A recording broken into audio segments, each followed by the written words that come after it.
अस्सलाम वालेकुम। वालेकुम अस्सलाम। हसन भाई कैसे हैं आप? अल्हम्दुलिल्लाह, आप सुनाएं भाई? सब खैरियत है? बिल्कुल सब खैर खैरियत। आप सुनाएं?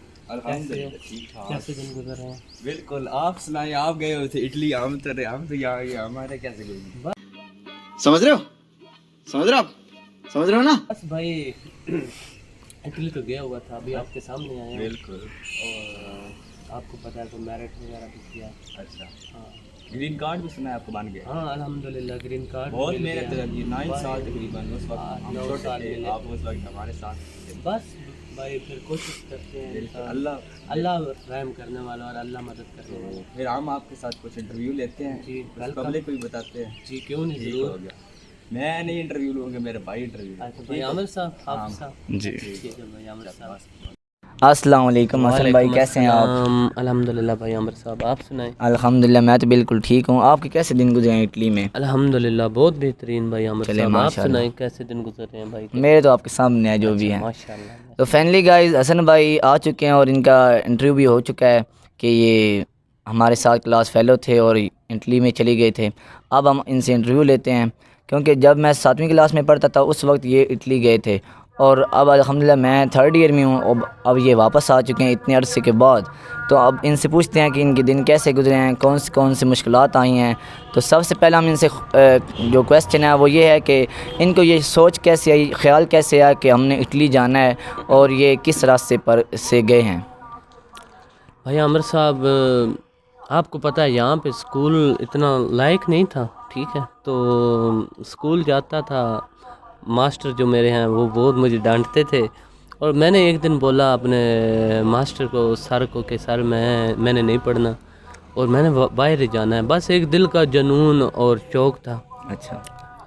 तो मास्टर ने मेरे अब्बू को बोला, जो सर थे हमारे, अब्बू को कॉल की और हसन अब नहीं पढ़ना चाह रहा, तो आप बराए मेहरबानी करें इसका कोई सोचें। मेरे अब्बू जो थे, अब्बू ने बोला चलो ठीक है, शुक्रिया आपने जो मुझे आगाह किया और बता दिया। फिर अब्बू भी इसी सोच में कि अब इसने तो पढ़ना नहीं है और अब इसका कुछ करना पड़ेगा। फिर स्कूल मैंने ख़त्म किया और मैं गया इस्लामाबाद अलमुनियम का काम सीखने। अच्छा। वहाँ पे भी ना कोई मुझे ख़ास नहीं कि जैसे मैं कोई तरक्की कर सकता हूँ या मैं कोई अपने पाँव पे खड़ा हो सकता हूँ। वहाँ पे भी नहीं दिल माना। फिर मैं चला गया, वापस आया घर में। दादू जान मेरे फौत हो गए थे, तो इसलिए मैं घर वापस आया। और कुछ टाइम बाद फिर मेरे एक मामू जान है, उन्होंने मुझे बोला कि हम जा रहे हैं इटली यूनान, तो आपने आना है तो ठीक है, मोस्ट वेलकम। मैंने बोला इसमें तो कोई मसले वाली बात ही नहीं है, मैं तो पहले से ही तैयार हूँ। तो भाई जान फिर क्या, चला गया। फिर अल्लाह का नाम लेकर, शाम का यही वक्त था, तकरीबन 3-4 का वक्त था, तो चले गए अली भाई के साथ। गुजरात गए पहले। अच्छा। गुजरात से फिर कुछ पिंटे वगैरह शल्टे मामू ने लेकर दी और मैंने भी कुछ, मेरे पास भी थोड़े से दे पैसे, मैंने भी ले ली साथ में। एक मेरा दोस्त था, दो गुजरात के थे, एक मेरा मामू था और एक मेरा दोस्त था और एक मैं, 3 लोग थे। हम चले गए, अल्लाह का नाम लिया, एजेंट के पास गए। एजेंट ने हमें बोला कि चलो। अच्छा। एजेंट से तकरीबन 3.5 लाख की बात हुई उस वक्त, आज से 8-9 साल पहले की बात है। तो उसने 5-5 हज़ार रुपया हमारे पास था। अच्छा। हमने अल्लाह का नाम लिया, ट्रेन पकड़ी लाहौर से कराची पहुंच गए। कराची पहुंचे, एक रात उधर रुकना पड़ा और दूसरी रात हम निकल गए। एक जैसे बड़े टाइम होते हैं ना अलशुबाज के, इस तरह के, यानी जो एक्सप्रेस टाइम है उन पर, वहाँ पर जी। हाँ वहाँ से उनके जरिए। हाँ, बलूचिस्तान, ग्वादर, ये वाले जो है ना नीचे वाले इलाके, इधर गए। तो जब उतरे तो कुछ लोग आए आगे से गाड़ियों में। अच्छा। 4x4 डाले थे उनके पास, पुराने। हाँ, तो उन्होंने बिठाया। तो पहले तो सुना हुआ था डंकी होती है, डंकी कैसे होती है कैसे नहीं होती, बस नाम का ही पता था। बस नाम का पता था। लेकिन जब शुरुआत हुई तो फिर पता चला कि वाकई कोई डंकी चीज़ होती। अच्छा भाई। फिर हम सबसे पहले आप किस इलाके से मतलब बैठे थे? लाहौर से। लाहौर से। हाँ, लाहौर से ट्रेन पे बैठा, फिर कराची पहुंचा। तो कराची से फिर आगे ग्वादर, बलूचिस्तान, ये वाले और भी कुछ थोड़े से और जो शहर हैं। पहले मुल्क में जो मतलब इधर से खुश की रास्ते से गए थे आप, तो पहले मुल्क में कौन से पहले मुल्क में पहुंचे थे आप? जी भाई, मैं पहले मुल्क में पहुंचा था ईरान में। अच्छा। ईरान में भी बहुत ज़्यादा सख्ती थी और गर्मी भी शदीद किस्म की थी। तो ईरान में जब पहुंचा ना, तो वहाँ पे डंकर जो होते हैं ना, वो बहुत ज़्यादा सख्ती करते हैं कि मसलन कोई पंगा शंगा ना बने।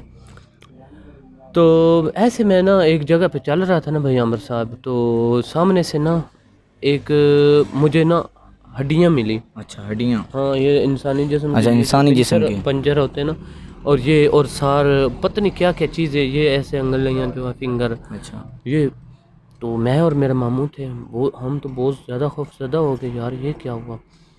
हमने फिर अल्लाह का नाम लिया, फिर पीछे तो नहीं आ सकते क्योंकि वो ऐसी जगह होती है, फिर बहुत ज़्यादा मुश्किल होता है पीछे आना। फिर आगे गए थोड़ा सा टाइम, फिर गाड़ियों पे बैठे। लेकिन आमिर साहब, डंकी का ये डंकी एक नाम तो आसान सा है, लेकिन इस मुश्किल में जो पड़ता है, या उसे पता होता है या खुदा को पता होता है। तो ज़्यादातर आप रात के वक्त सफ़र करते थे कि दिन में? अक्सर हम रात के वक्त सफ़र करते थे और दिन को आराम करते थे? दिन को आराम नहीं करते थे। दिन को वो जो होते हैं ना डंकर, जो भेड़ें होती हैं ना, भेड़ें, उनके अंदर उन्होंने जगह बनाई होती है कि आप यहाँ पे बैठो, आप यहाँ पे रुको, उन भेड़ों के साथ, हाँ, रेस्ट करो समझो। उन भेड़ों के अंदर ही हम, एक साइड पे भेड़ें होती थी, एक साइड पे हम होते थे। अच्छा।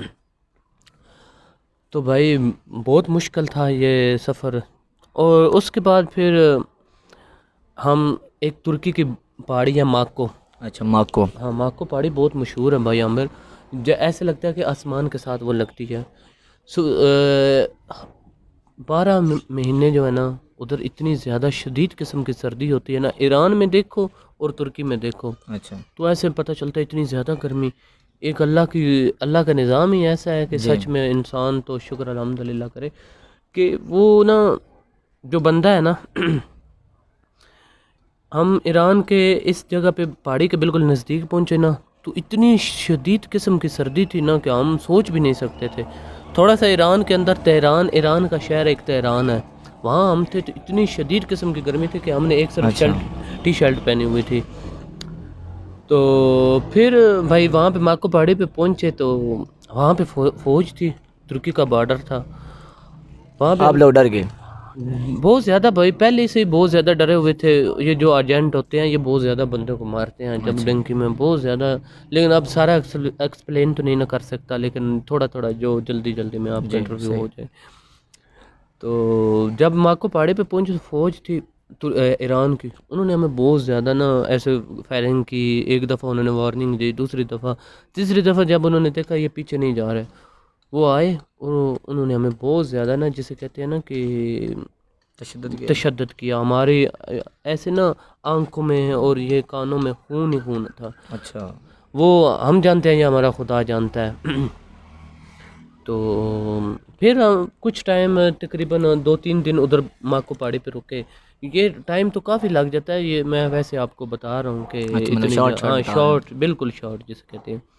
फिर हमने तकरीबन 20 दिन लगे थे टोटल ईरान से तुर्की तक पहुँचते तक। कोई लोग जल्दी भी पहुँच जाते हैं, कोई 10 दिन में, कोई 15 दिन में, कोई 1 माह में भी पहुँचता है। ये नहीं कहा जा सकता कि आप लेट पहुँचे हो या जल्दी पहुँचे हो।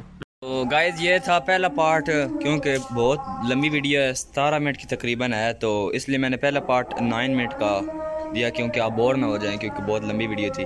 तो सेकंड पार्ट मैं कल अपलोड करूँगा, आपने लाजमी देखना है इंशाल्लाह।